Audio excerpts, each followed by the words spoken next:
Welcome to the Virtual Center for the Study of the Constitution and Civic Responsibility, an ongoing inquiry into American political origins and evolving institutions.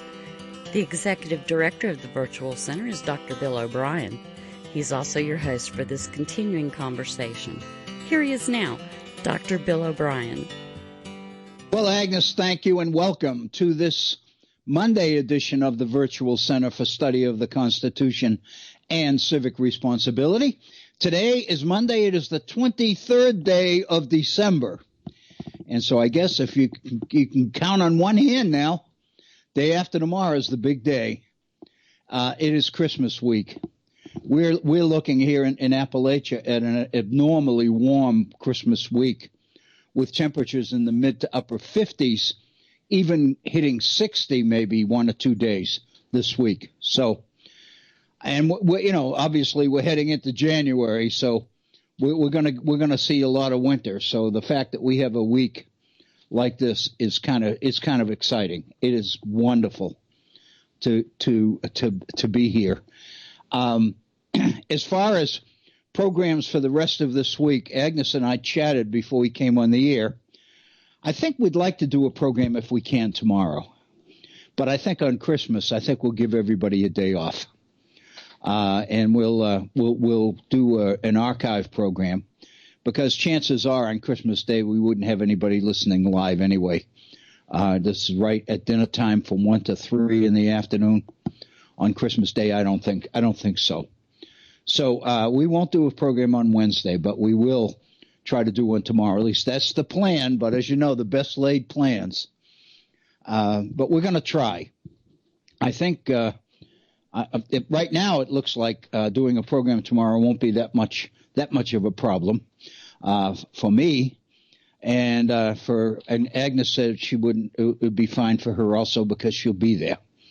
And so all we need to do is basically get the whatever the heck you have to do to put a program like this on the air. I don't even know, but she said I'll be here anyway. So if you feel up to a program tomorrow, we'll do one, and then we'll take Christmas Day off. And I thought that was probably the best strategy, because I don't think we'd have anybody listening live on Christmas Day. We might not have anybody on the day before Christmas either, but we'll give it a try.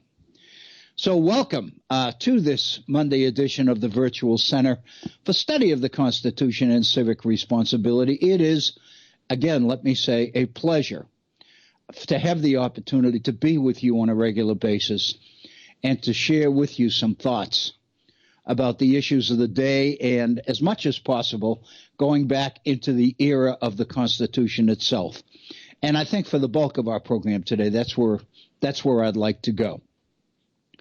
But first, let me tell you that, as always, we have direct access to coming live on the program available to you. We have an 800 number. Agnes is there in the studio. And if you call the 800 number, it'll take you directly into the studios. Agnes will answer, and we'll get you on the air immediately. The number is 844-THE-HORN. That translates on your keypad to 844-843-4676.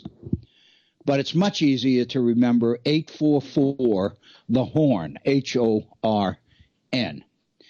If you'd like to communicate with me, send me a message or a comment directly. You can do that in one of two ways.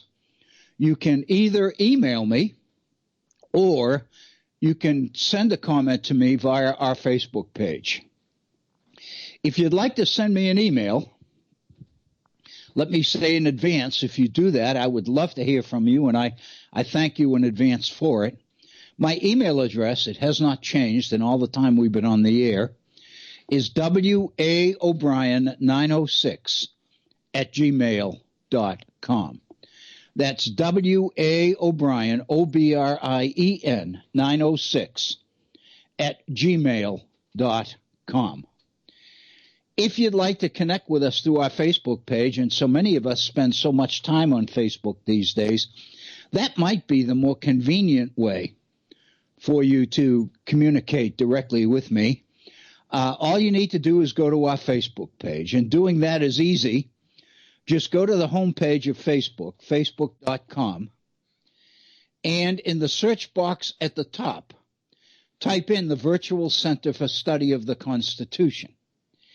And when you type that in, you'll be directly taken to our Facebook page. And on that Facebook page, you'll see a number of postings. And I think the most recent postings on there are postings that I put on there, not this past weekend that just ended, but last weekend. Last week I didn't put anything on our Facebook page. So the last couple of postings that are on our Facebook page are postings from a week ago. But at the end of each posting, there are two computer links. There's a share link and a comment link. If you click on the share link, it'll send that posting to all the friends on your personal Facebook account. And of course, what that does is give us much broader exposure, might actually lead us to additional listeners. And for that in advance, I would thank you. If you click on the comment button, it gives you an opportunity to direct a comment directly to me. And the minute you post your comment, my Facebook account alerts me that someone has made a comment on one of the postings on our Facebook page. And then Facebook will take me to the particular posting and to the comment that you have made. And of course, that's based on the assumption that the comment you make would be based on the posting that you used on our Facebook page. But that's not necessary. That's not required. You can use the opportunity for the comment to basically make a comment about whatever related to the program you would like to make, whether it's an issue we haven't dealt with that you think we should deal with, whether it's additional thoughts you have on some of the issues we thought we were done with, whatever you would like to use the opportunity, the comment opportunity for. Please know in advance that I thank you and I look forward to hearing from you. And then based on what you say, I'll be able to make the appropriate response, whether it's getting back to you if I can do that, or basically raising the comment you make on our program live and commenting on your thoughts here. The point is, we would love to hear from you. We really believe that the relevance and significance of the program is enhanced by the amount of interaction back and forth that we can do together. So the more I hear from you, the more I know basically which direction we should take the program in. And so that's the kind of input that is invaluable. I really believe that in today's world we need more and more of that, because I think we've gone in the direction opposite to that, which means we've tended to move in a way that results more and more in people imposing their point of view and the issues that matter to them on other people. I think the more we try to take seriously the interests and the concerns of those we hope to communicate with, the more appropriate and the more relevant and the more valuable will be the results. So that's the way we try to operate here at the Virtual Center. I know that Bob and Agnes and the folks at Head On feel the same way, and they would appreciate hearing from you as well. So in advance, thank you. And thank you for your continued support of the program and of the network itself. And if I neglect to say it between now and the time we go off the air today, we will be back tomorrow, hopefully. But please know that we're all thinking of you, and we hope that you have a wonderful, wonderful holiday, Christmas. It's a special day. It's a special season. And you are all special people. And so I'm very grateful for you. And as we move toward the end of this 2019, I am struck by the fact that we are 3 months, less than 3 months, away from completing our 7th year here at the Virtual Center. On March 11th, 2020, we will be beginning our 8th year. That is absolutely, to me, it is astounding. I have nobody but you to thank for that. And I just want you to know that I do that all the time. And I realize, and I every once in a while pinch myself and remind myself how important you are and how lucky we are to have you. So thank you. Agnes and I, in our pre-program chat, we usually chat for about 10 minutes before we get on the air on days we broadcast. I made a comment that the president had arrived in South Florida for the holidays. He went down at the end of the week and was there from Saturday, and of course is still there. And seemingly, according to what we hear, he plans to spend the holidays at his Mar-a-Lago estate in West Palm Beach. And usually what that means is that as we settle in for the holiday season, the news will slow down. The cycle will cease changing as rapidly. And we will find ourselves into a period, a lull, if you will, in future happenings. Of course, the fact of the matter is, when you think about who and what we're dealing with in the last month of the year 2019, I think all of us appreciate that what we're dealing with is something we've not ever dealt with before. So it's a little bit difficult to predict. The one thing we can predict with some sense of confidence is that more than likely we'll be wrong. Because the one thing we've learned in 3 years plus that this president has been in office is that the worst thing you can do with this president is predict and expect to be right. Because it seems that he remains unpredictable. And when you think you've got it figured out, it all seems to change. Anyway, I made a comment to Agnes in our conversation a few moments ago that since he had arrived for the holidays at his Mar-a-Lago estate, I suspect that means we can expect a lull, a slowdown in the news of the day. And that gives us an opportunity maybe to catch up on a few of the things we've been unable to catch up with because things keep happening so fast. Agnes reminded me that even though he's in South Florida for the holidays, he continues to tweet.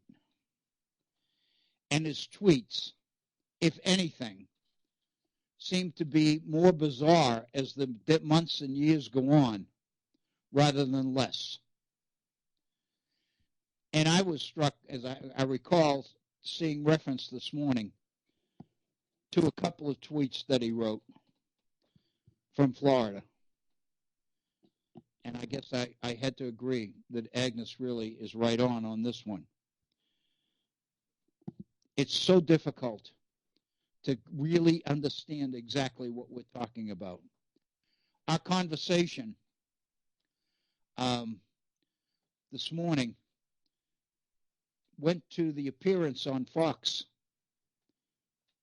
in recent days of Kevin McCarthy, the head of the Republicans in the House, the House minority in the House of Representatives. Kevin McCarthy from California has been the head of the House Democrats for some time. And I think all of us, myself included, have concluded about Kevin McCarthy that he seems to be one of the more stable and predictable members of his party. While things seem to be flying around haphazardly in a lot of cases, it seems, Kevin McCarthy seems to remain a stable force in the background. And when he does step forward, it's usually to stabilize a political situation. He was on Fox this weekend, or late in the week, and basically he made a statement which, it turns out, was blatantly false. Basically, what he said is that the FBI broke into President Trump's campaign office, and then when caught on it, squashed it and denied it.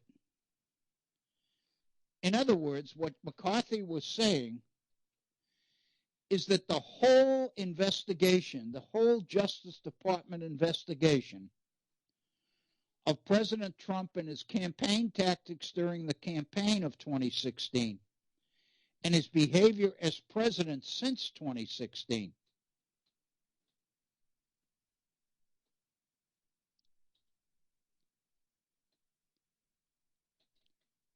has basically been above board. But in fact, what Kevin McCarthy was saying, that the FBI is guilty of misbehavior in breaking into the president's campaign headquarters, is contradicted by the Inspector General's report last week, that even though there were procedural flaws, procedural mistakes that individual members of the Justice Department and the FBI has made in their investigation of President Trump and his campaign and his behavior before the election and after it, that in effect, there's no indication that the FBI did anything illegal. There's no indication that Trump Tower was wiretapped. There's no evidence that the FBI did anything out of the ordinary in terms of launching this investigation. There's no evidence that anything the Justice Department has done constitutes a violation of the law, and that all allegations to that in that direction are indeed without any evidence. They cannot be validated. They can't be substantiated. That report from the Inspector General came out last week.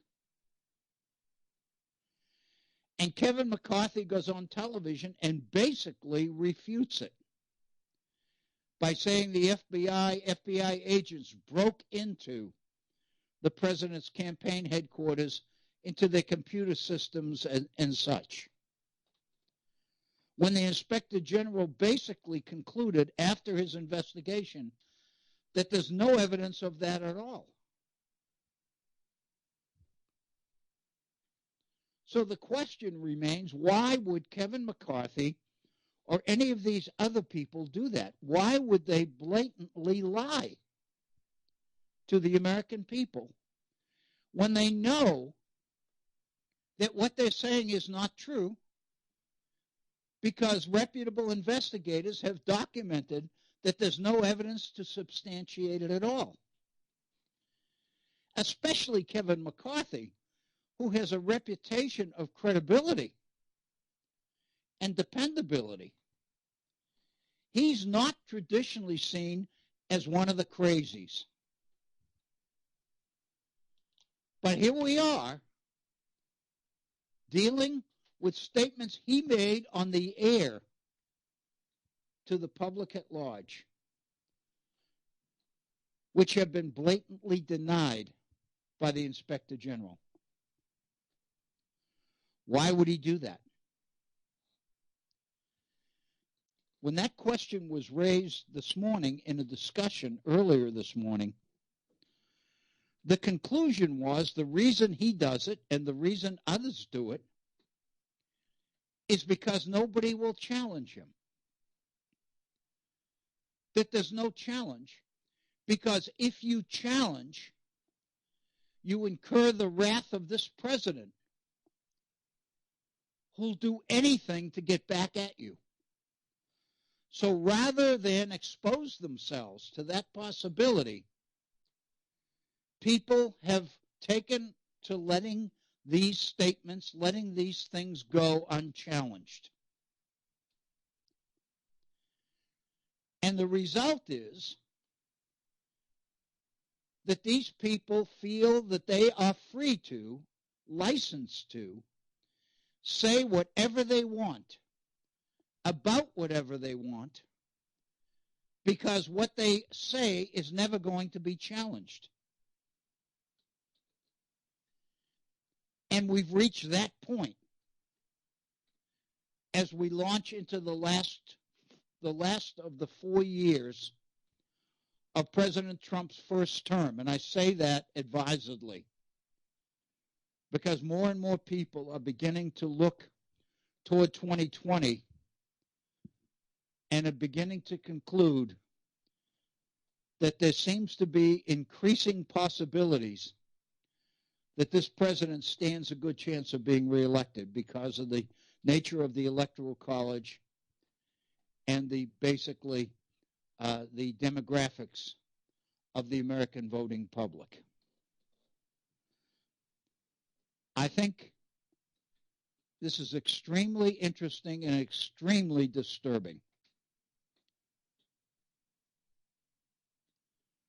To think that you have the bully pulpit, that you can communicate directly with millions of American citizens on a daily basis, and you can say whatever you want, whether it's true or not, and chances are more than likely that you will not be challenged, which means that what you say, at least to those to whom you say it, is accepted as fact, when in fact you know it is anything but fact.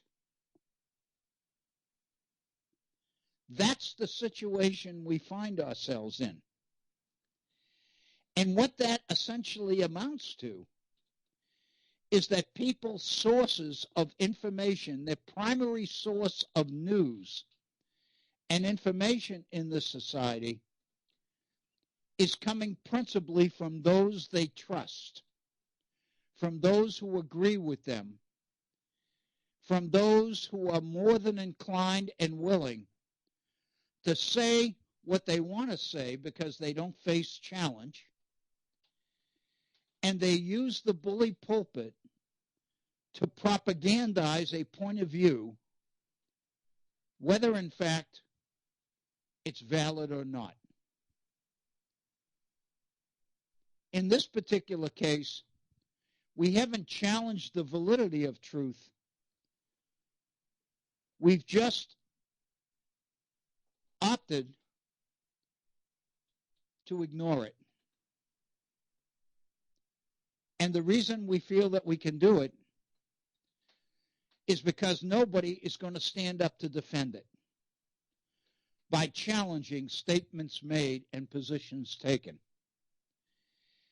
And because they go unchallenged, they are true, at least to the people most likely to be listening because of the outlet. In this case, we were talking about Fox News. That was a slip of the tongue. I said false news. But actually, it's not quite inaccurate, is it? The fact of the matter is, because it was Fox News, we know the nature of the listening audience for the most part. We know pretty well what the people tuning in to that particular outlet believe about these things. We know what they want to hear. And we know that Fox has given them exactly what they want to hear. And what we've seen over the last few days is that Kevin McCarthy has allowed himself to become one of these conduits of pro-administration propaganda. And in the process is raising serious questions about the credibility and the substantial nature of his own political reputation. That's where we've come to. I think it's extremely disturbing. Kevin McCarthy is one of the people that in the, kind of in the back of my mind, I've always figured at some point in time, if things get out of hand, we can depend on him and people like him to basically step forward, put their foot down, and stop it before it goes any further. Now I'm not so sure. He's the leader of the Republican Party in the House of Representatives. As such, anybody who takes issue with what he says is challenging their own leadership. And clearly that's not going to happen. What that means is that this party has totally given in to the positions being articulated by the President of the United States. Whether, in fact, he's telling the truth or not, it doesn't matter. I saw reference to a statement this morning that indicated total support for the President's 6-page letter last week to Nancy Pelosi. That letter was covered in some detail. We know from having gone over it that there were a number of inaccuracies and out-and-out falsehoods in that letter. The President was asserting things that were blatantly not true, that the Inspector General's report had contradicted, but they were stated anyway. And now here's an official outlet of the Republican Party endorsing the President and endorsing the skills and ability of this President, the author of several books, to articulate his positions clearly and gracefully. This is just the opposite of what we would hope to see. Would be reputable sources taking issue with positions that turn out to be not reputable at all. But what we're seeing is rather than challenge them, what we see happening is that those positions are being validated. They are being supported and reinforced. And they are being given the stamp of approval by those whose position suggests that they ought to be doing exactly the opposite. I think it's extremely disturbing. It upsets me. And I don't like to be upset, especially during this particular season of the year, because there's too much to be happy for. There's too much to be celebrating. We shouldn't be celebrating things that are blatantly untrue, things that we know are untrue. We shouldn't be participating in this at all. So again, I don't know whether, in fact, the news cycle will slow down now that we've entered the holiday season. I just can't anticipate that things are going to change substantially. I think we're into a situation where Congress is not scheduled to return to Washington to do business until the 7th of January. That means that unless there's a change which none of us can anticipate, that means that the current situation, the current status of the follies surrounding impeachment show every indication that they won't change between now and the end of the first week of January. And what that means is that Nancy Pelosi and the Democrats will continue to withhold transmission of the articles of impeachment to the United States Senate,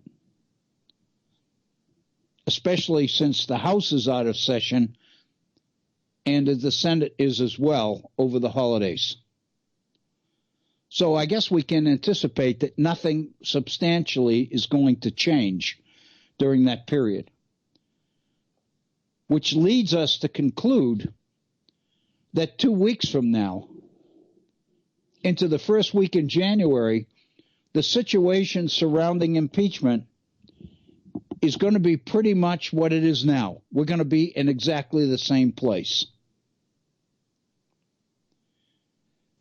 I think we could all agree that there seems to be a general assumption among Democrats that at some point in time, the articles of impeachment will be transmitted to the United States Senate. I've raised questions about whether, in fact, we need to assume that at all. I have raised the possibility, the suggestion, that we might consider never bringing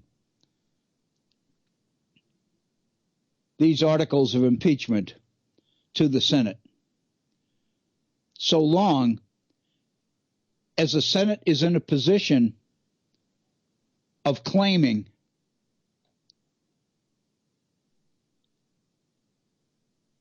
its determination to move the impeachment question through the Senate as quickly as possible, and as a result to acquit the president. And Mitch McConnell has made the statement more than once in the last several days that he cannot envision, he cannot foresee any likelihood at all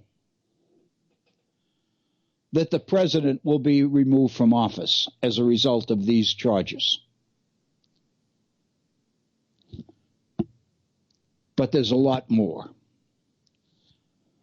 And let me share with you the fact that this morning, earlier, before we came on the air, for better than an hour this morning, I appeared in a one-on-one with Bob Kincaid for a program that Bob is doing as substitute for a national program over this holiday week.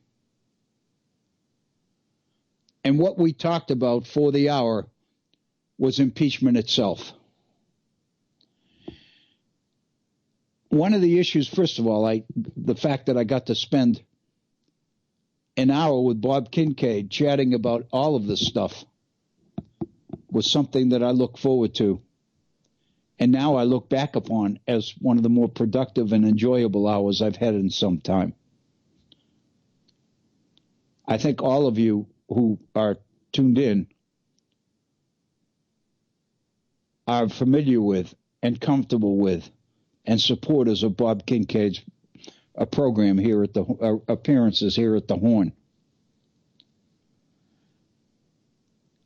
And I think all of you can appreciate what I'm saying.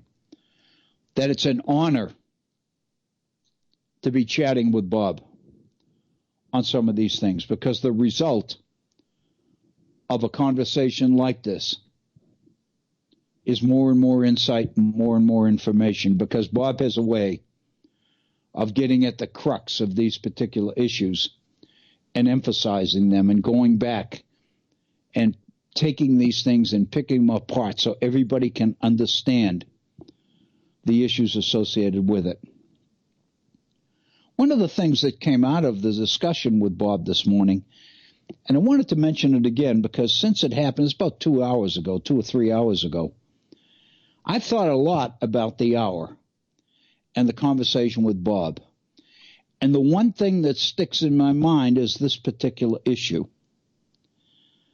And I thought I would take a moment in today's program to touch upon it. It's an issue that we've dealt with before here at the Virtual Center, but I kind of wanted to raise it again because it did come up in the conversation with Bob this morning. And I think what Bob was able to do is to flesh out a little bit more information from this particular issue than we were able to do here. And I think the result is that this is additional relevant insight and information that all of us ought to have on this particular issue. And of course, the basic premise, the issue here, is the political nature of impeachment. We have talked about numerous times, we have made reference to Alexander Hamilton's Federalist paper number 65, in which Hamilton makes the point very, very clearly that impeachment is a political process first and foremost. It is not necessary for there to have been a criminal activity in order to be dealing with an activity that is defined as impeachable. In other words, a president can be impeached and removed from office for behavior that might not be a violation of the law. And the Constitution makes very clear that the idea of double jeopardy, which we've talked about, and we all know from our watching television, watching Law and Order, watching Blue Bloods, watching Perry Mason, and all the rest of it, we all know what double jeopardy is. And that's the basic idea, that you cannot be charged with the same crime twice. Once you are charged with a crime, and that charge is brought to court, and you received a judicial verdict based on that issue, whatever the verdict might be, you cannot be retried on the same evidence for the same offense. You cannot be tried and found guilty for the same offense twice.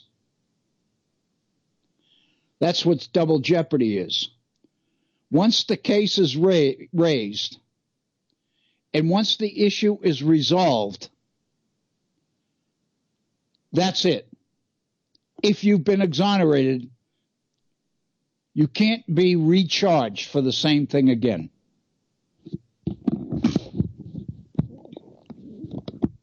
That's what double jeopardy is.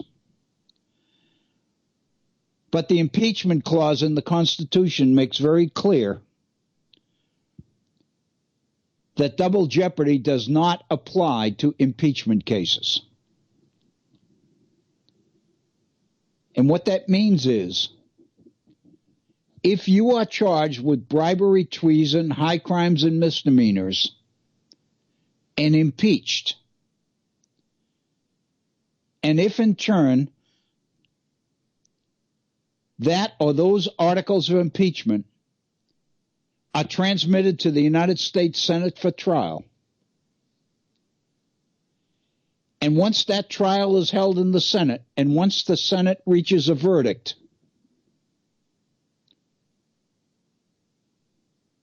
you can be removed from office Impeachment is not removal. A guilty conclusion on the part of the Senate for allegations or charges of impeachment is what removal is based upon. What the Constitution says, however, is that if you are impeached and removed from office, that does not negate your liability for criminal prosecution once you're out of office. In other words, if you are impeached, found guilty, and removed from office, you can still be charged with a crime for those same offenses and be judged accordingly. That's the only case where double jeopardy is allowed, is in impeachment. We've been through this. We've covered this. What this means is that impeachment is a political situation, not a criminal one.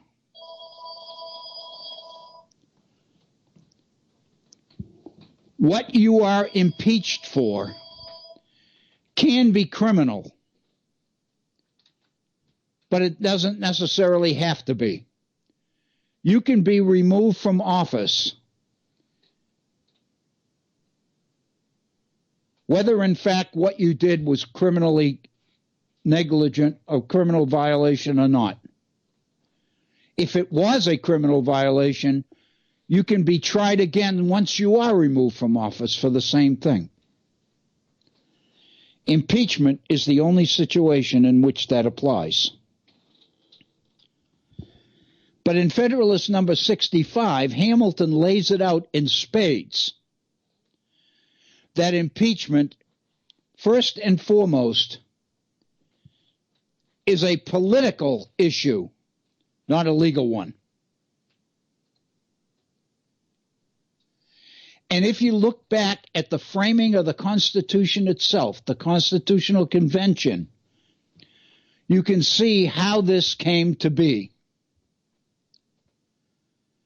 Because initially, the impeachment article in the Constitution talked about bribery, treason, or maladministration as being impeachable offenses.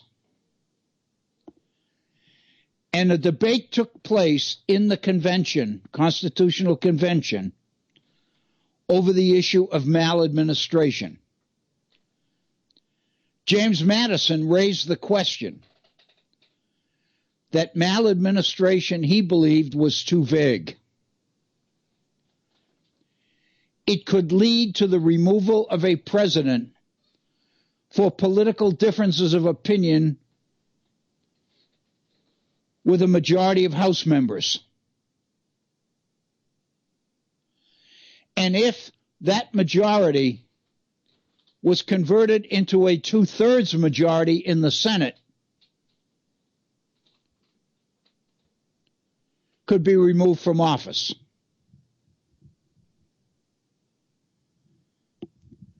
Madison's concern was because maladministration was so vague, it basically created the possibility that a president who took positions contrary to the positions of the majority in the House or in Congress might, under the impeachment clause, be removed from office for political differences of opinion. And we didn't want to have that. That would turn impeachment from violation of serious offenses to violations based on differences in political opinion. That was too vague. It was too susceptible to political abuse. And based on this discussion, George Mason came forward with an alternative to maladministration. And that alternative was high crimes and misdemeanors. And as we've talked about before here on this program, high crimes and misdemeanors came with a track record. Members of the convention knew exactly what high crimes and misdemeanors meant because it had a background in British common law.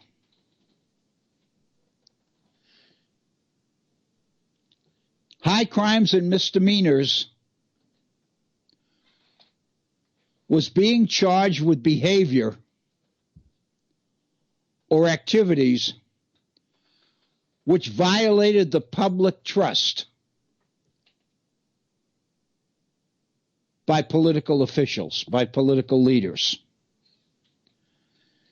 In Great Britain, in the mother country, of course, the king could not be impeached and removed from office.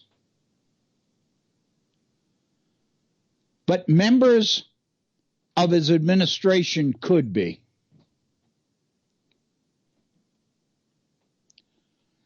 And basically, what high crimes and misdemeanors meant was violations of the public trust. What that meant was that a president could be impeached, could be charged with offenses which violated the public trust, and with a two-thirds vote of the Senate, could be removed from office, even if those high crimes and misdemeanors did not constitute criminal violations of the law. But if they did, the removed president would still be liable for charges, criminal charges, for the same behavior. In other words, double jeopardy would not apply here.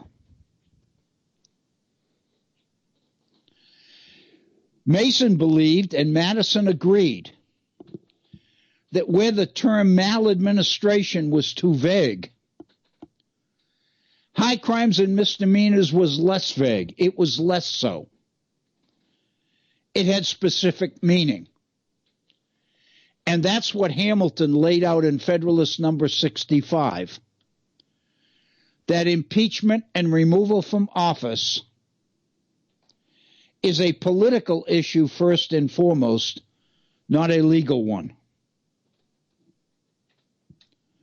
You could be removed from office for behavior that was not criminal, but constituted high crimes and misdemeanors, a violation of the public trust.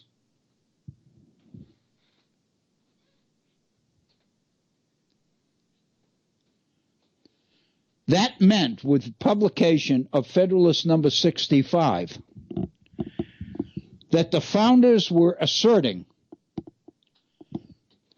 that if there was any question, that impeachment was political, first and foremost. And what came up in my discussion with Bob this morning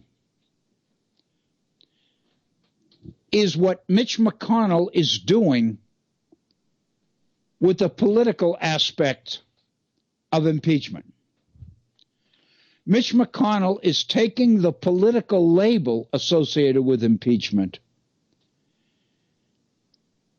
and is pushing it beyond the realm of plausibility into the realm of artificiality. What Mitch McConnell is asserting is that because impeachment is political, because he believes and his Republican followers believe that the impeachment of President Donald Trump is a political hoax, a political sham. And because he is a political official, a political leader of the Republican Party, that as a politician, there's nothing wrong with his being politically biased. In other words, there's no requirement that he must be neutral. There's no requirement that his behavior or the behavior of the Republican majority in the Senate, since this is a political issue anyway, there's no requirement that they remain objective during the jury portion of this procedure. Because it's a political issue, McConnell is saying, the majority can act on the basis of politics and move quickly to dismiss the whole thing and to acquit the president, whatever the evidence says.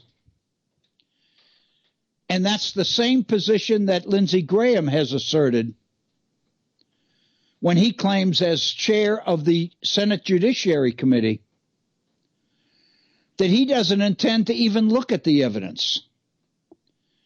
His number one priority as a political leader in the Senate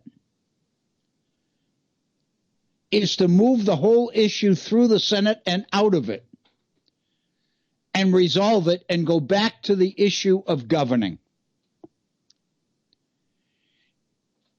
What Mitch McConnell has done is extend the political nature of impeachment to the political extremes of absurdity. And in the process, they are denying the validity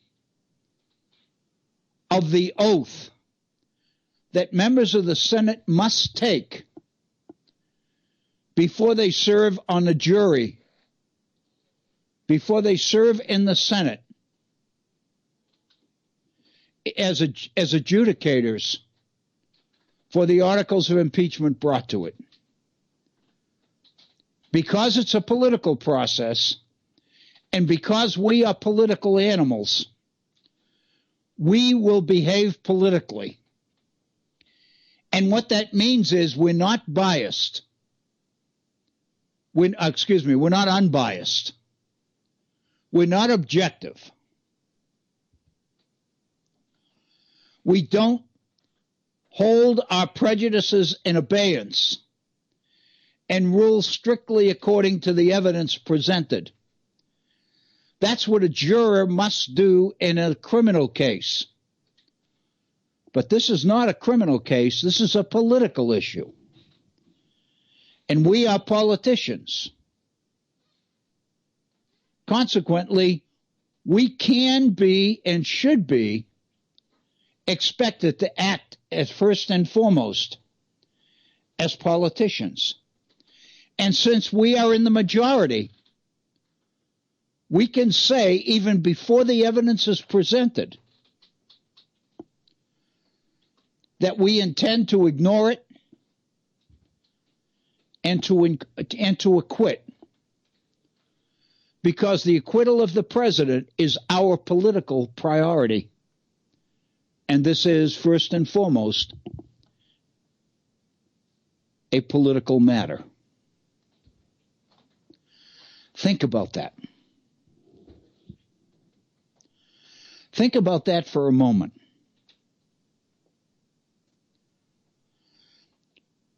The Constitution of the United States says specifically that when sitting as the jury in an impeachment situation, members of the Senate will be on oath. And that oath requires that as jurors, they be unbiased, unprejudiced, and that they render the decision based solely on the evidence presented.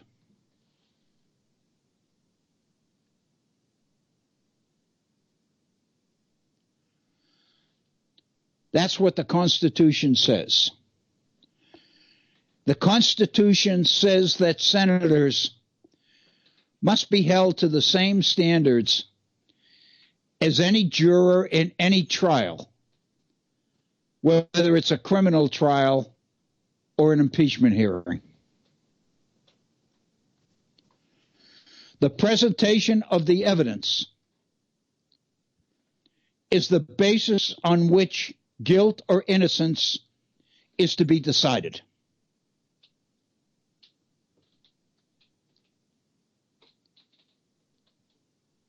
That's what the Constitution says. Mitch McConnell has said that because we are political animals, and because this is first and foremost a political process, then our status as politicians takes precedence over our status as members of a jury. We can't remain politicians and be unbiased. If we are politicians, and this is a political process, then it ought to be expected that we will not be unbiased, but that we will be biased, that we will have a precedent. We will have a precedent. We know what we want, and we have the power to get it. And as politicians, that's what is expected of us. What Mitch McConnell has done effectively is raise the issue of an important contradiction within the impeachment clauses of the Constitution itself. Because it is contradictory. It is a contradiction in terms to suggest that someone is a political force first and foremost,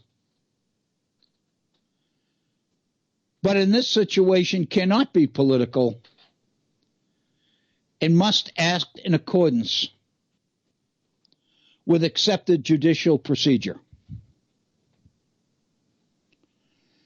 Those positions basically are contradictory. And that's the issue that McConnell has raised. And he has said basically because we're politicians, we choose this route rather than that route. Therefore, we're going to go with Hamilton's position that impeachment is first and foremost a political process.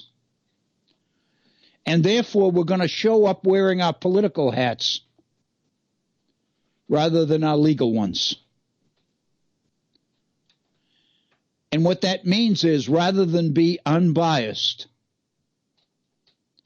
we're going to show up with our biases clearly hanging on our sleeves, clearly emblazoned on our sleeves. People know as politicians what we ought to want to see happen. And they have a right to expect that we'll do exactly what our political leanings suggest we ought to do.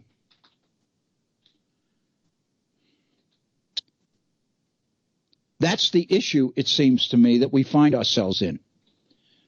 It's a contradiction. It's a conundrum. It's a problem. But there's one more piece that I think is important. And that's the role of the House of Representatives in all of this. more specifically the role of Speaker Nancy Pelosi. Nancy Pelosi has said that because McConnell and other leaders in the Senate have taken this position of political preference first,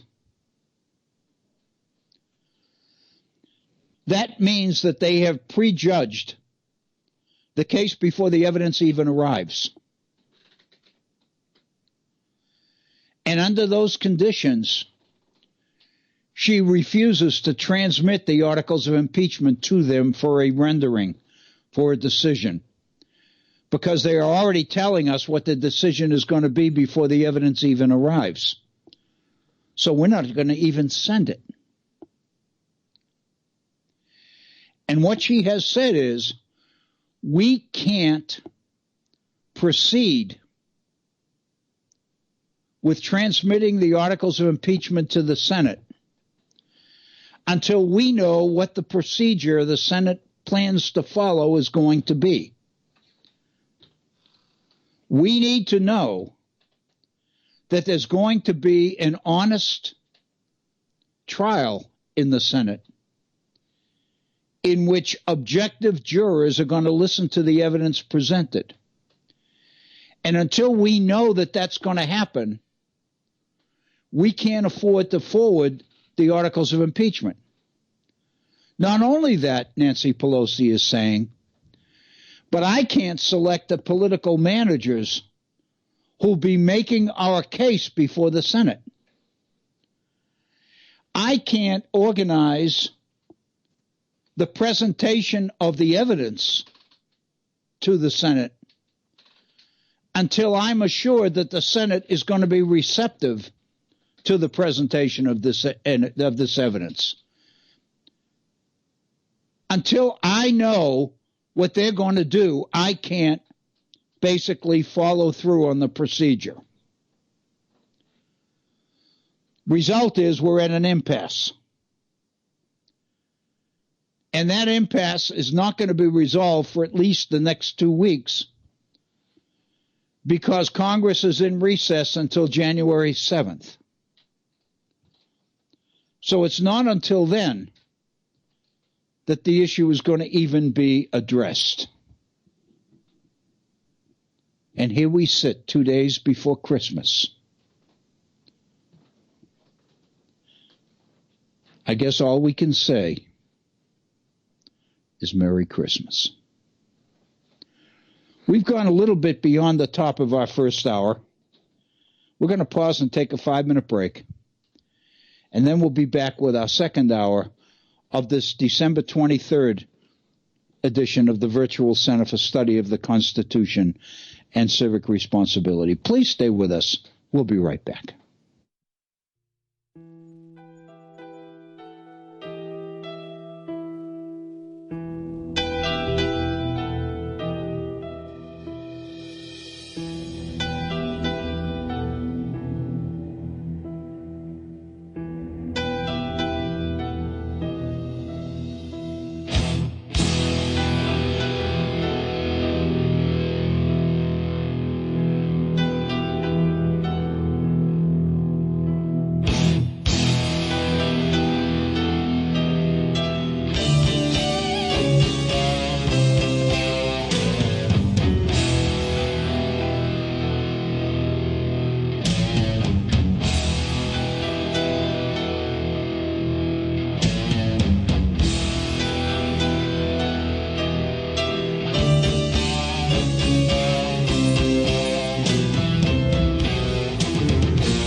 now return to the Virtual Center for the Study of the Constitution and Civic Responsibility. Here's your host, Dr. Bill Obrien. Thank you, Agnes. We've been going back and forth on this particular piece of music over the last few minutes. But I have to claim my own ignorance. At the beginning, I had no idea what this was. I had never heard it. And it sounded at the beginning like the most somber. And I thought, my heavens, this is a strange piece of music, especially in this season. Not my usual pick, is it, Bill? No. But, man, once we get into it, I said, oh, my God, I've heard this before. I love it. And it's. But I've only heard the part that we heard, toward the end. Oh, once it really gets going and. Yeah. I understand. A Mad Russian's Christmas seems so appropriate. Yep. Oh, man, it is. Thank you. Thank you very much. God, it was wonderful. Well, for those of you who are just joining us, welcome to this our second hour in this December 23rd edition of the Virtual Center for Study of the Constitution and Civic Responsibility. Today is a Monday. It is 2 days before the celebration of Christmas. And again, let me take this opportunity to thank all of you. And please know that in my heart, I am wishing that all of you have the most wonderful Christmas you've ever had. I mean that. And I know in this day and age it's difficult.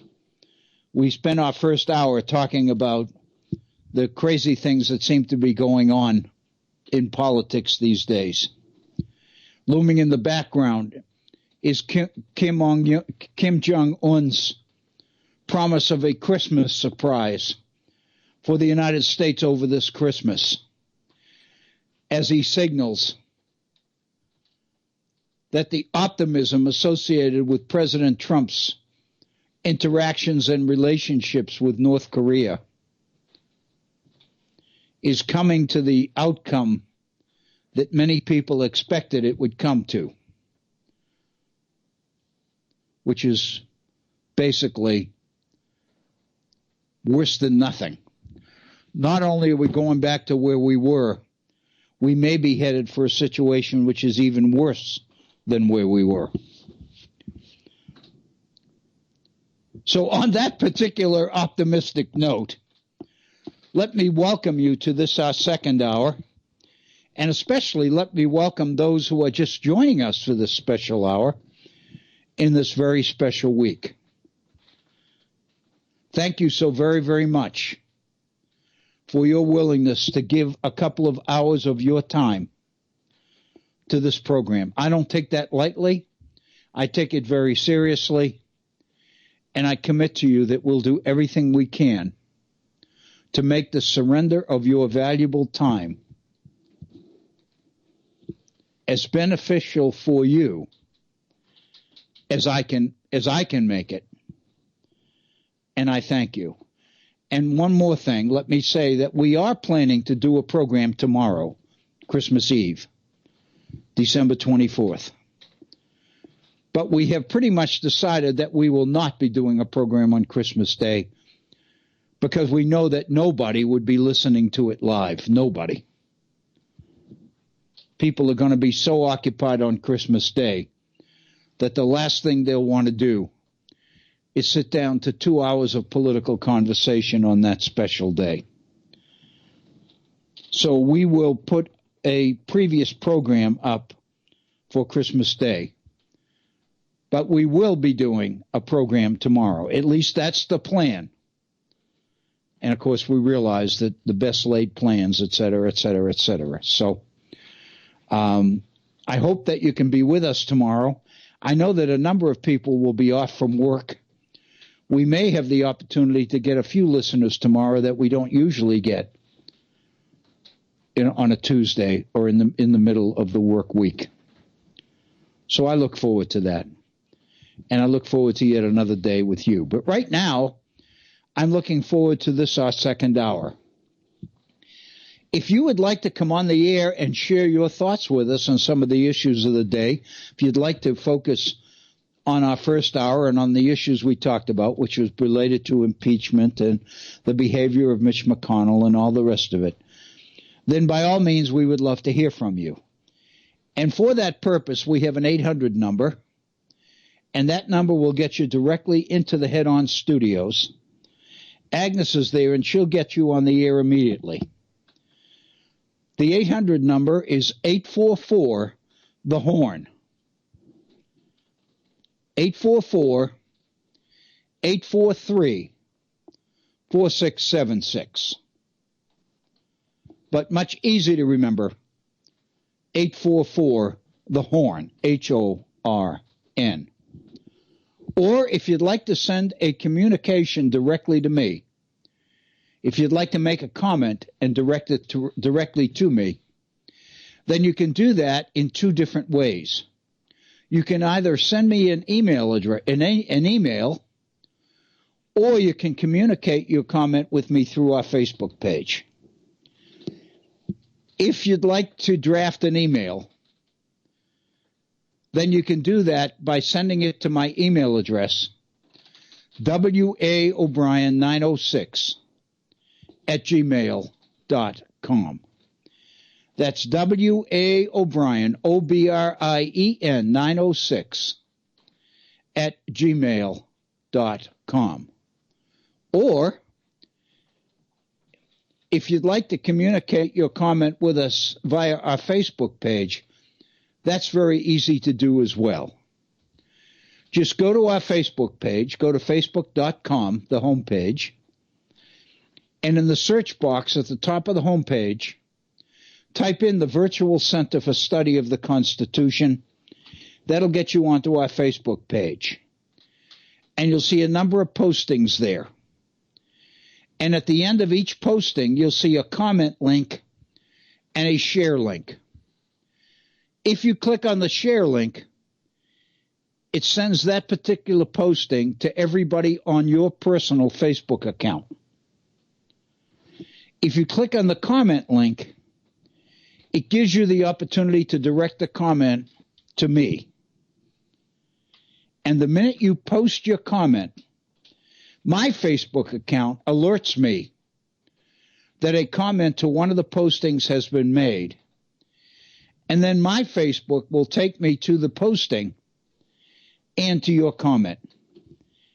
And that means that immediately I'll be able to read your comment and know specifically to what you are referring in your comment. It could be something related to the posting, but it doesn't have to be. It can be anything related to our program or to your suggestion or reaction to issues that we've raised on the program, or a suggestion about issues that we really ought to consider raising on the program. Whatever it is that you feel would benefit the program, please know that we would love to hear from you and that we thank you for it. And again, on this 23rd of December, let me express my wish that you and yours have the most wonderful Christmas you've ever had on this Christmas in the year 2019. And with that, I think we're about ready to move into our second hour of our program, and we've got about 45 minutes left in today's program. And what I would like to do is use this time to go back to an era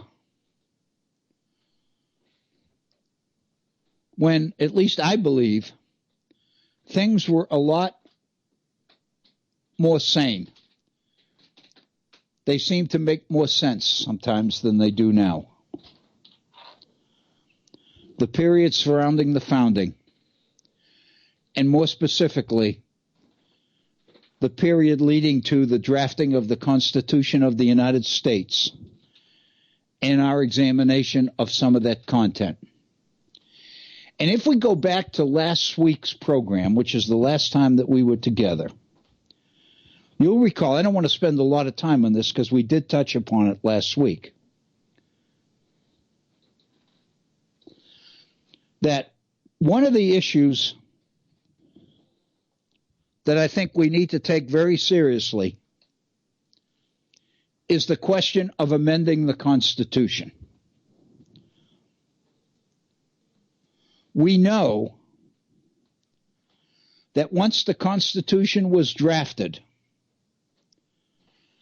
that ratification of that Constitution was dependent on 9 states, but specifically special conventions of the people in 9 states ratifying that Constitution. And what we know, and we've already drawn this conclusion, is that the evidence tells us that those states which held their convention, their elections and the special convention, the quickest, the fastest, tended to be more likely to endorse the Constitution as written. But beginning with the state of Massachusetts, the issue, which was the 5th state to ratify, the issue of amendments became more and more of an issue. And as states began to hold their conventions after Massachusetts, more and more of them began to follow the lead provided by Massachusetts, which is to ratify, but at the same time to affix amendments to the Constitution, propose changes, which that particular state's representatives at its convention of the people expected the new Congress under the Constitution to consider under Article 5, the provision in the Constitution on the issue of amendments. And briefly going back, we'll recall that there were 2 ways to propose amendments in the Constitution and 2 ways to approve them.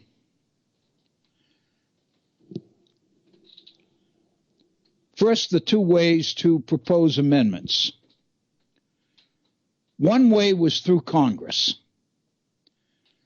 If 2/3 of both houses of Congress agreed on a particular amendment or set of amendments, then that particular amendment or that set of amendments would be submitted to the states for ratification.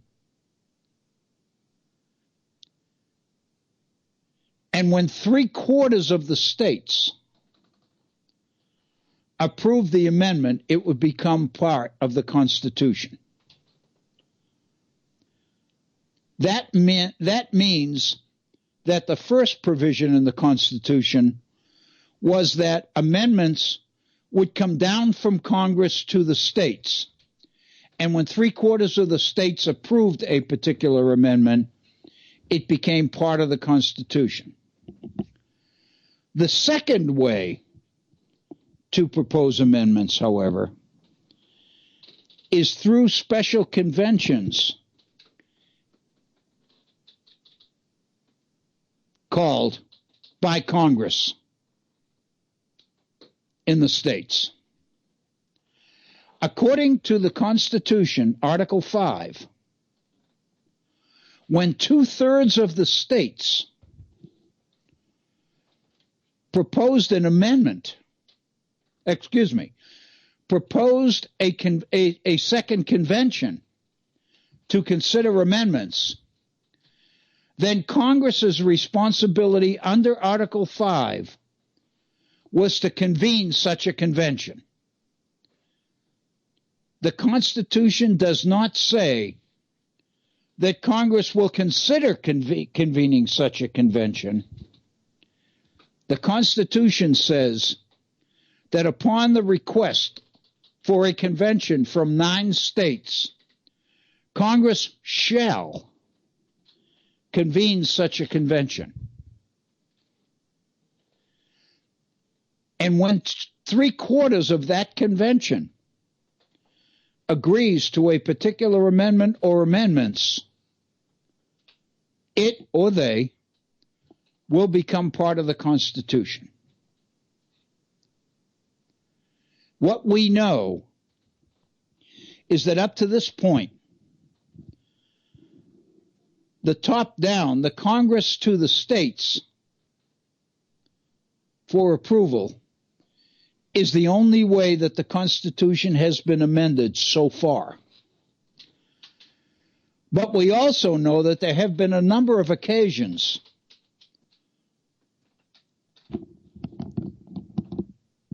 when the second method, the second convention approach to amending the Constitution has been tried, but so far has never been successful. It's never been done. But it does appear now that with the 2020 election coming up, a constitutional convention to consider amendments is almost a guarantee. Because already something in the area of 29 to 30 states have already gone on record as requesting a convention, principally driven by the felt need for a balanced budget amendment in the federal Constitution. And the anticipation is that after the 2020 election,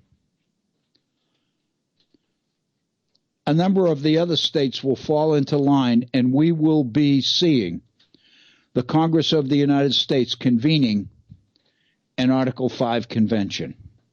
And we've done entire programs on the virtual center just talking about what I think are the dangers associated with such a convention.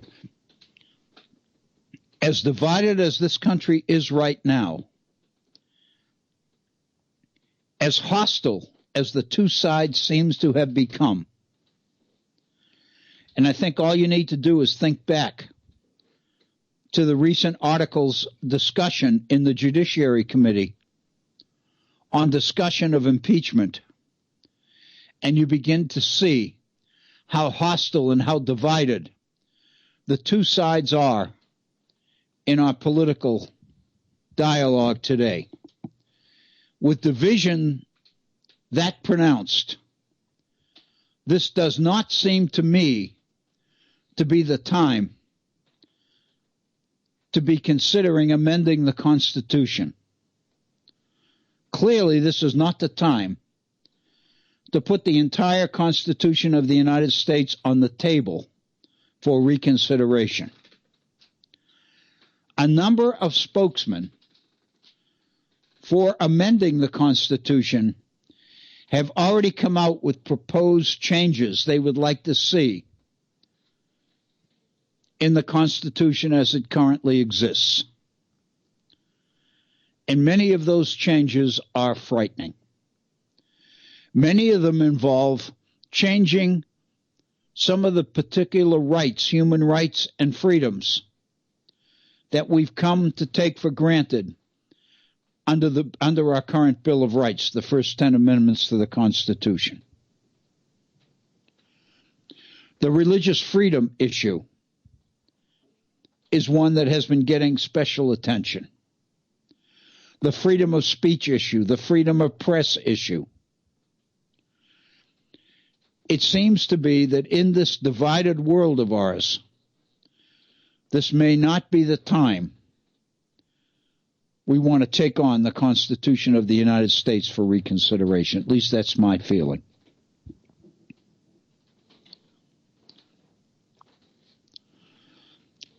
So basically, here we are. The issue of amending the Constitution clearly emerged during ratification, during the state conventions on ratification, began to surface more and more as the key issue in ratification. And beginning with Massachusetts, state after state began to affix amendments to a ratified Constitution until we get to the last few states. And it turns out that they tend to be the most populous states, specifically Virginia and New York. And both of these conventions meet in June of 1788.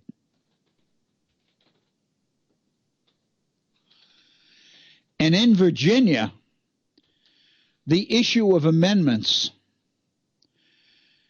becomes so prominent. Patrick Henry leading the forces for amendment in the Virginia Ratifying Convention in Richmond in June of 1788, that Patrick Henry's amendments not only propose ratifications to be submitted along with a ratified Constitution, Patrick Henry proposes amendments as conditional to ratification itself. In other words, we'll ratify, but if Congress doesn't act under Article 5 to add the amendments we're proposing, then we consider Virginia to be out of the Union, to unratify, if that's such a word, to take back our ratification. And then New York goes even a step further and says that its ratification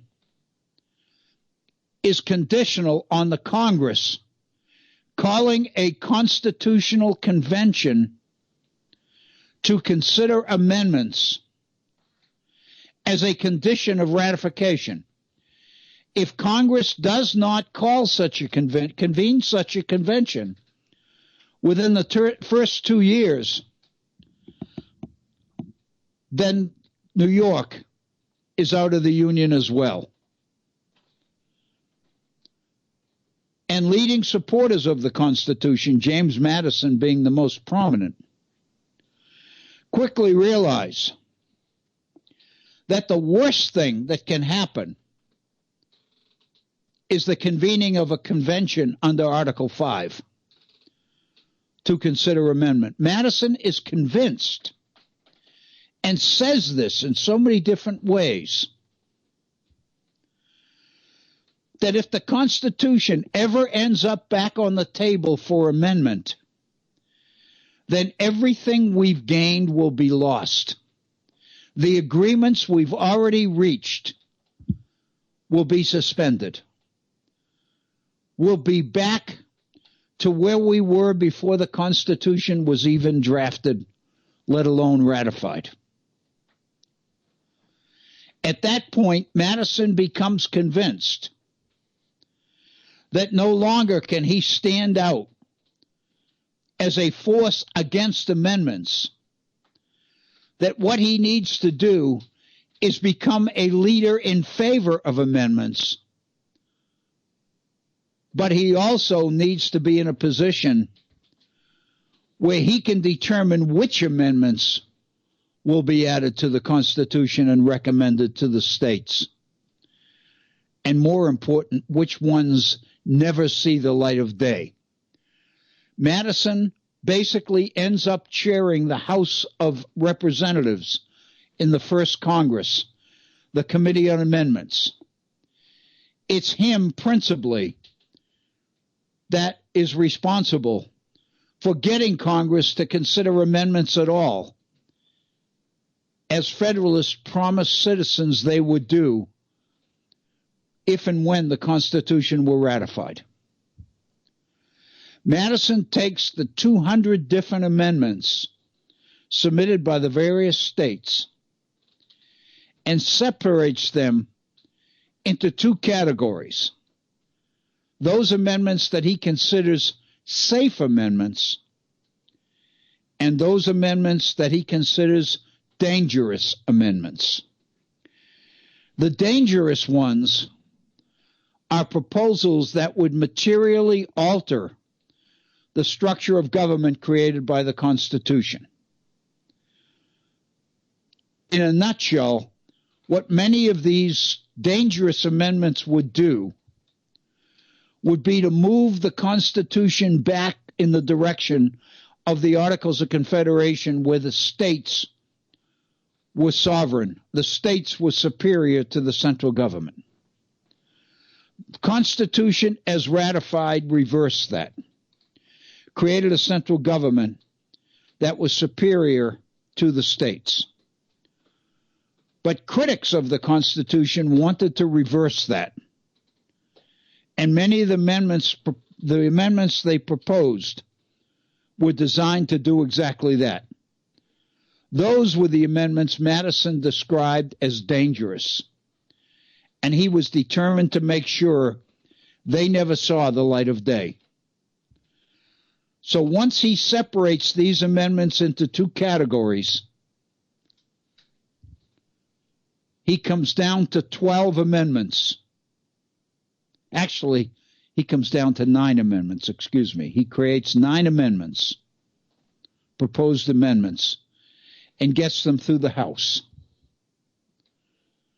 And then they go to the Senate. The Senate materially changes these amendments and comes up with 12 amendments to be submitted to the states for approval. The states ratified 10 of the 12. And those 10 amendments become our Bill of Rights, the first 10 amendments to our Constitution. And what we identified in looking at this issue before is that the major difference between Madison's proposed amendments and the amendments agreed to by the Senate is not so much in content as in language. The amendments that come out of the Senate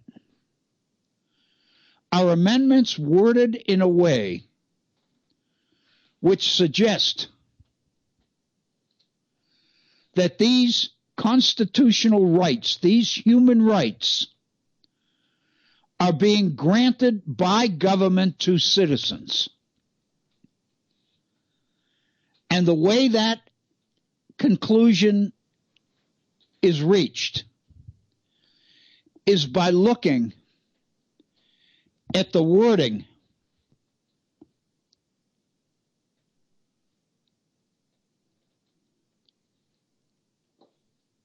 of the various amendments. And I've got a copy of the Constitution in my hand right now. Here's Amendment 1. Congress shall make no law respecting an establishment of religion or prohibiting the free exercise thereof, or abridging the freedom of speech, or of the press, or of the right of the people peaceably to assemble, and to petition the government for a redress of grievances. That's the First Amendment to our Constitution. That content appears in all of Madison's proposed amendments. There's nothing in that content that is different from what Madison proposed. What is different is the way the amendment is worded. Madison says in his proposals, his First Amendment proposal is the following: that there be prefixed to the Constitution a declaration that all power is originally vested in and consequently derived from the people, that government is instituted and ought to be exercised for the benefit of the people, which consists in the enjoyment of life and liberty with the right of acquiring and using property, and generally pursuing and obtaining happiness and safety. That the people have an indubitable, unalienable, and indefeasible right to reform or change their government whenever it be found adverse or inadequate to the purposes of its institution. That's Madison's First Amendment proposal. Note two things. First, that he sees that amendment as being prefixed to the Constitution as a declaration of fact, that all government, all power, is originally vested in and derived from the people. And then on to the rest of it. What Madison's First Amendment proposal does is effectively bring the Declaration of Independence to the Constitution. Because now, as we look at the Constitution, as we look at the Bill of Rights that currently exists in this country, there's no mention in it of anything like inalienable rights. There's no mention in it that government was originally created and received its power from the consent of the governed, or that people had an unalienable, indisputable right to amend government when they felt that change in government was necessary. What Madison wanted was to prefix, in other words, put at the beginning of the Constitution a statement that all power comes from the people, that government's responsibility is to protect the people and protect the property of the people and the rights of the people, and that the people retain a consistent, constant right to reform government as they believe it's necessary, and that this becomes a statement of fact, which becomes part of the Constitution of the United States. The changes made by the Senate, however, changed the whole thrust of that statement. In Article 1, Amendment number 1, as approved by the Senate, says, Congress shall make no law respecting an establishment of religion. In other words, this is an affirmation by Congress that, yes, we could if we wanted to because we have the power, but we choose not ever to make any law respecting an establishment of religion or prohibiting the free exercise thereof. We also claim that we'll make no law abridging the freedom of speech or of the press or of the right of the people peacefully to assemble and petition the government for a redress of grievances. We will never make such a law, but by implication, if we had chosen to, we could. In other words, what Congress is doing under the current Bill of Rights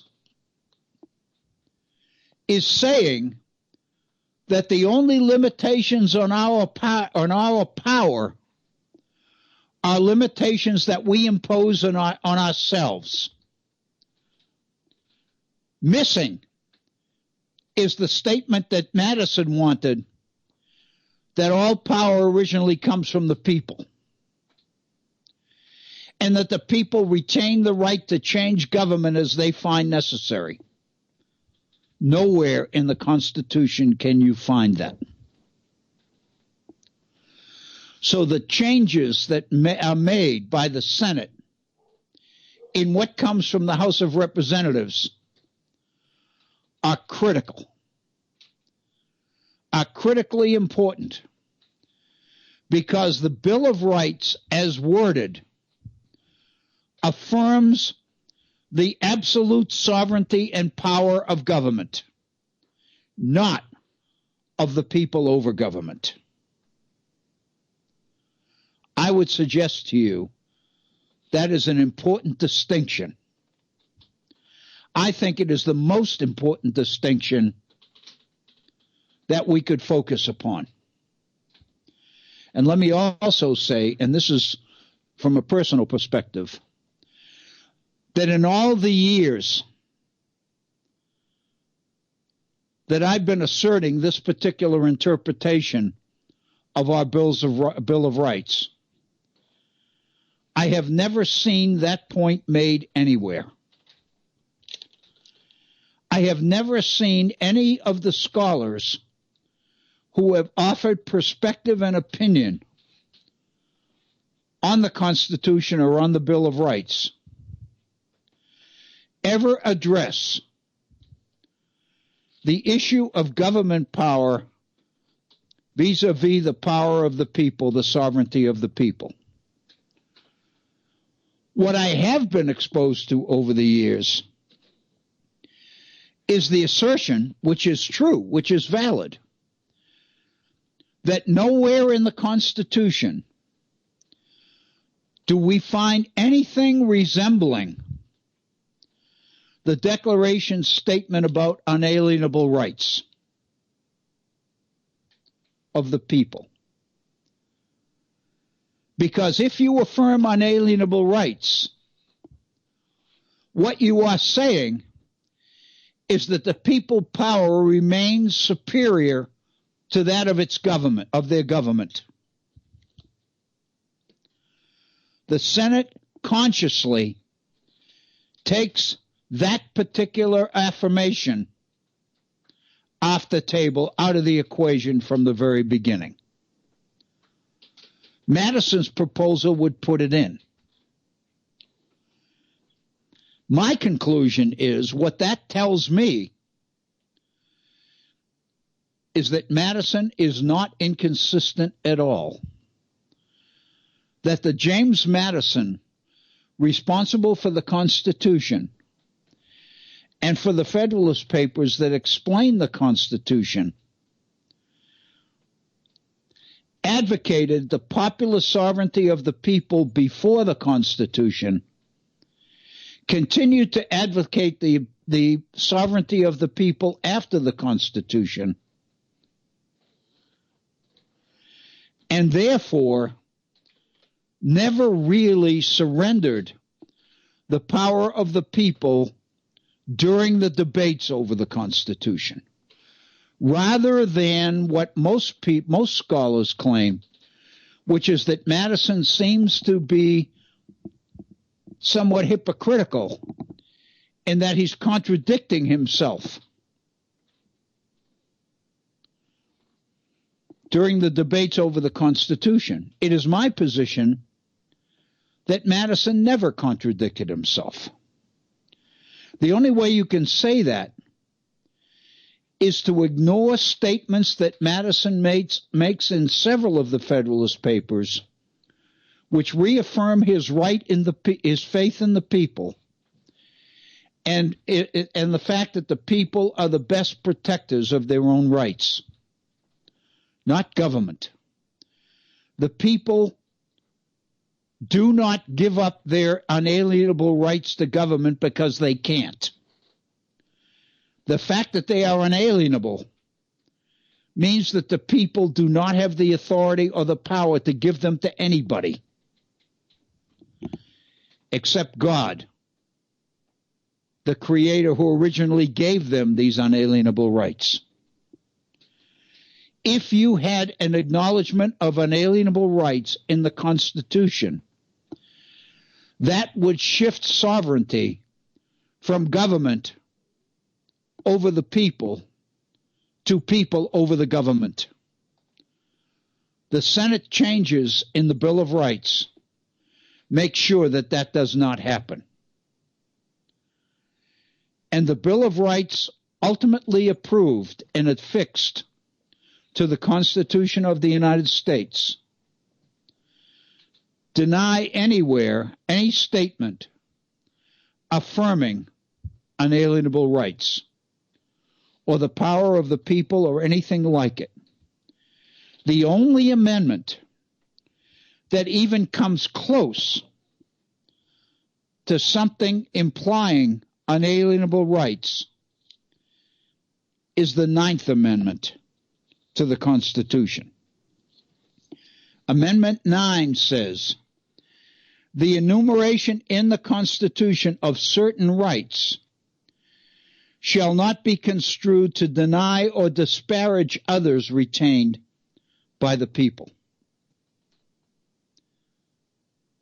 What that means in effect is the rights already mentioned in the Constitution doesn't close the book on human rights. There could be more.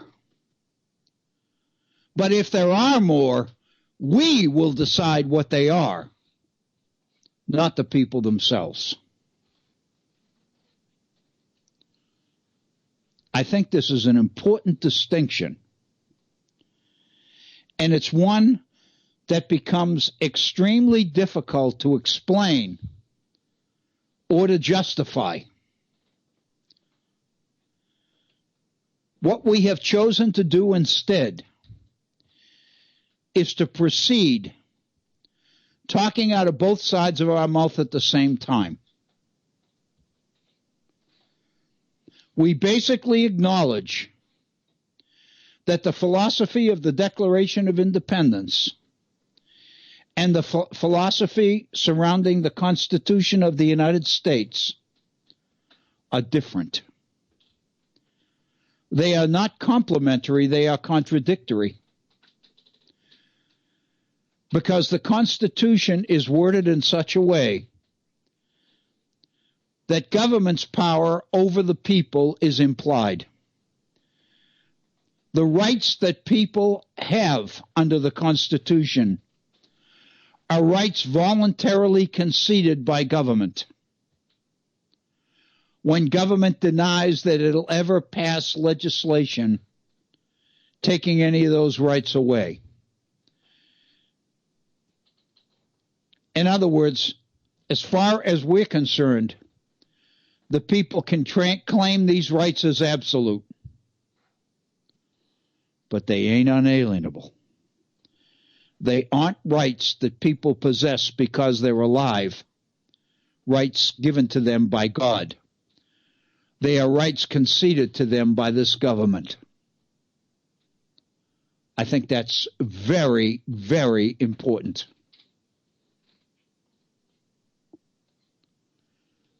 I think it also speaks volumes that Madison's proposed amendments from the House to the Senate would have reaffirmed the philosophy of the Declaration of Independence and asserted that philosophy into the Constitution of the United States. And the Senate chose to reject it and to reword the amendments in such a way that the whole philosophy behind sovereignty was changed. I think this is an important issue. I don't see anybody talking about it. I haven't seen any scholars writing about it. I'm not going to go on a limb and say that they know it's there, they just choose not to talk about it. That, in other words, refusing to acknowledge it is in any way conspiratorial. I don't know that that's true. I choose to believe that people haven't talked about it because they don't see it. But I see it. I could be wrong. I have continued through the years to look for evidences that I might be, and that what I'm concluding is misplaced. But up to this point, I haven't found it. I think it says a lot to compare the amendments proposed by Madison from the House of Representatives submitted to the Senate with the amendments that came out of the Senate as replacements for what Madison sent them. Most of us, when we talk about the Bill of Rights, have focused on the content of those rights, what they are, what the specific rights mentioned are. Almost never do people concentrate or focus on where those rights came from. But the two versions of the Bill of Rights, one from the House, the other from the Senate, are different. So the basic contradiction that has continued to exist between the Declaration and the Constitution has been acknowledged. But up to this point, no scholars have pinpointed the origin of that contradiction to this debate between the House version and the Senate version of the Bill of Rights, which is ultimately adopted. I think that's an omission that needs to be addressed.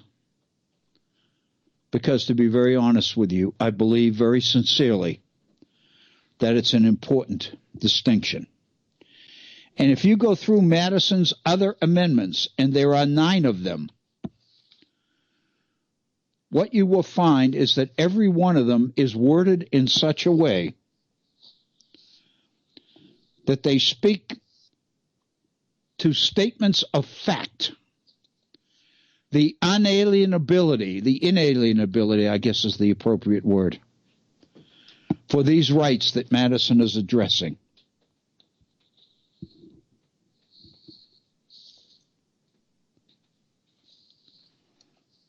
Nowhere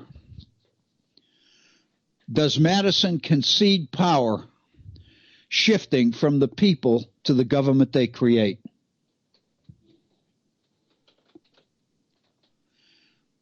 And when the Senate comes out with the proposed amendments that it has made, Madison and the majority in the House go along with them.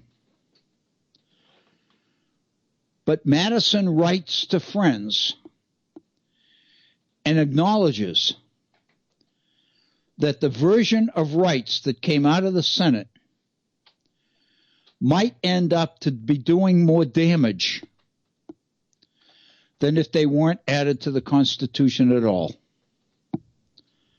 Madison is aware of the change made and the importance of the change made, but he obviously doesn't feel that he's in a position politically to do anything about it, except to go along.